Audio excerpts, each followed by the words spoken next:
Right, so let's do this. Can I sit next to the heater, please? Yes, of course, darling.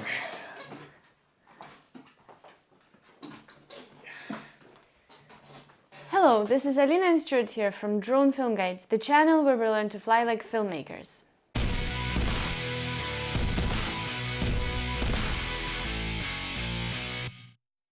Many of you will know by now that we run an established and successful wedding film business here in the UK called White Balloon Films, and in the last 7 years we filmed About 200 weddings? about 200 weddings, and we got going with the drone over 4 years ago, so About half of that with a drone. about half of that with a drone, so it's fair to say that we have learned a thing or two about using drones at weddings. It's certainly got us noticed, that's for sure. Yes, so if you're a drone operator yourself at weddings, or you're guiding your drone operator, you will definitely find these 12 tips useful.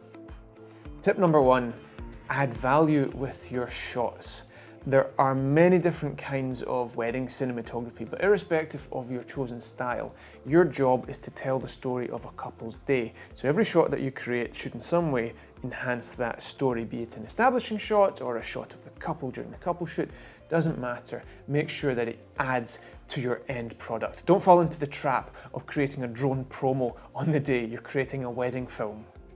Tip number 2, plan your shoot. As you all know, being a wedding filmmaker is extremely time pressured, so preparation is key. Before each wedding, we look at Google Maps and Google Earth, so we know exactly what to expect when we get on location. Doing so gives us a rough idea of whether we're going to need 1 minute just to get one establishing shot of the building, or whether there's an opportunity to spend 10 minutes getting fantastic location shots out in the wilderness. Tip number 3, shoot smart. Mindful of the time pressure, think about how many shots you actually need. I used to go out and overshoot, so I'd come back with 1500 angles of the same building. In reality, only 2 of those clips would make it to the edit. Save yourself some time, use that time better elsewhere, and shoot smart.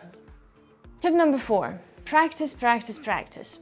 A wedding is not a place to start experimenting with your shots. You need to have a plan of action. Yeah, absolutely, especially if you are planning on doing any shots with the couple. You're going to have a matter of minutes to pull off those shots. The bad thing is that it's extremely stressful and extremely difficult. The good thing is that this is where you can differentiate yourself with pilot skill. So get out there, practice, come up with a plan of action, and create some great shots. Tip number 5, fly with the editing in mind. Again, depending on your style of wedding filmmaking, in all likelihood, you're not going to have a place for 20-second drone shots, tempting though that is. So unless you have an editing technique in mind, for example, speeding up the middle of it so it's a bit of an effect, you're going to want to keep those shots nice and short and punchy.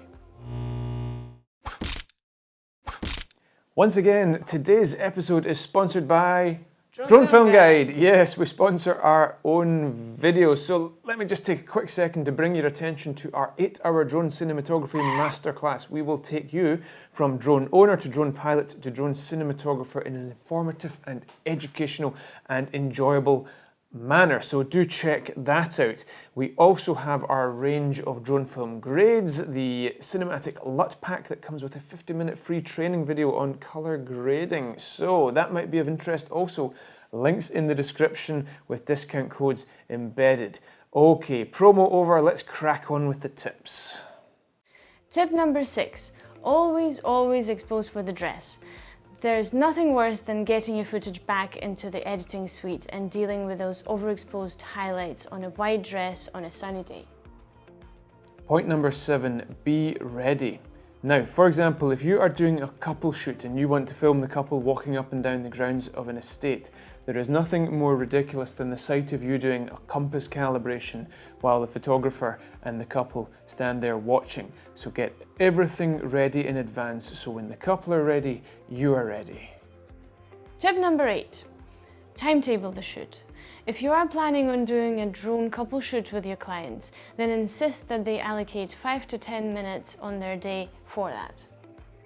Keep in mind that although you may have filmed 500 couple shoots, this is probably the first couple shoot that the couple have been involved in, and as such, they might not realise that you need that little bit of extra time to make sure you get the results that they are expecting.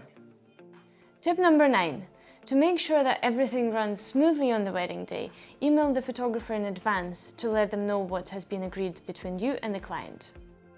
Tip number 10, fly safe.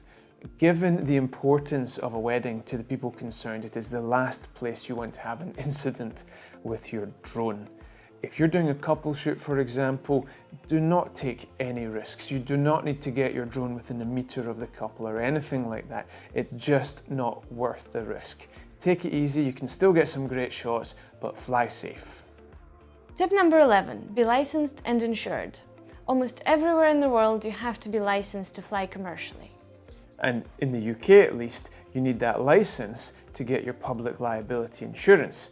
Now, if you have an incident at a wedding without public liability insurance, then it's game over. You know, breaking the drone is going to be the least of your worries if that happens. Don't take the risk. Tip number 12, use the right drone for the job.